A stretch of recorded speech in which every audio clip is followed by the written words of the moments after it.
Hey, this is Chris. Welcome back to the Daily Brigandi.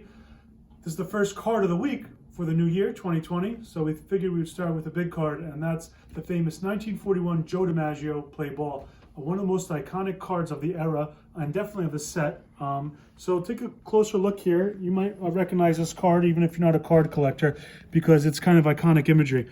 This is a 1941 play ball, and if you know this famous set, it actually, this Joe DiMaggio card copied the one from the previous season of 1940, and that was in black and white. So the 1941 play balls were in color, and at that time that was a big deal. They were really spectacular looking, and this is a perfect example. This is graded 6 by SGC, and you'll notice, the corners, the edges are really nice, white borders, centered card, and the colors just kind of pop, and that's what this set is known for. I'll flip it over here.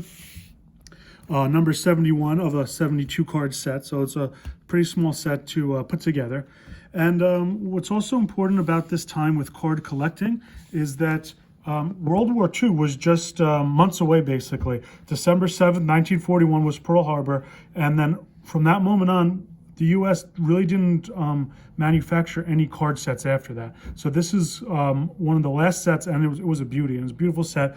We came back in after World War II in the mid to late 40s and started doing more sets again. But this is just a classic period example from that great era.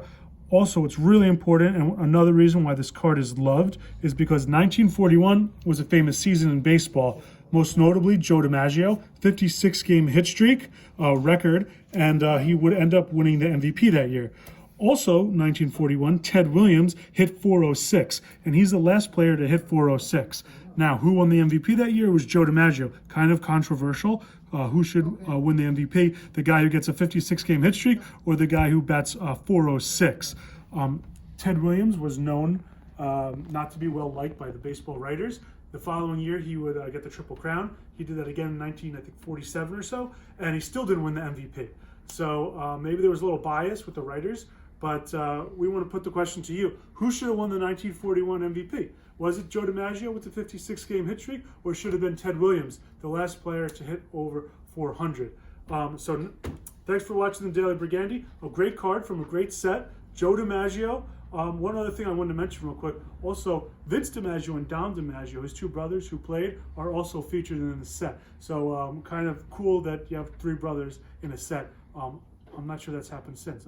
Probably has. But anyway, thanks for watching the Daily Brigandi, and we'll see you tomorrow.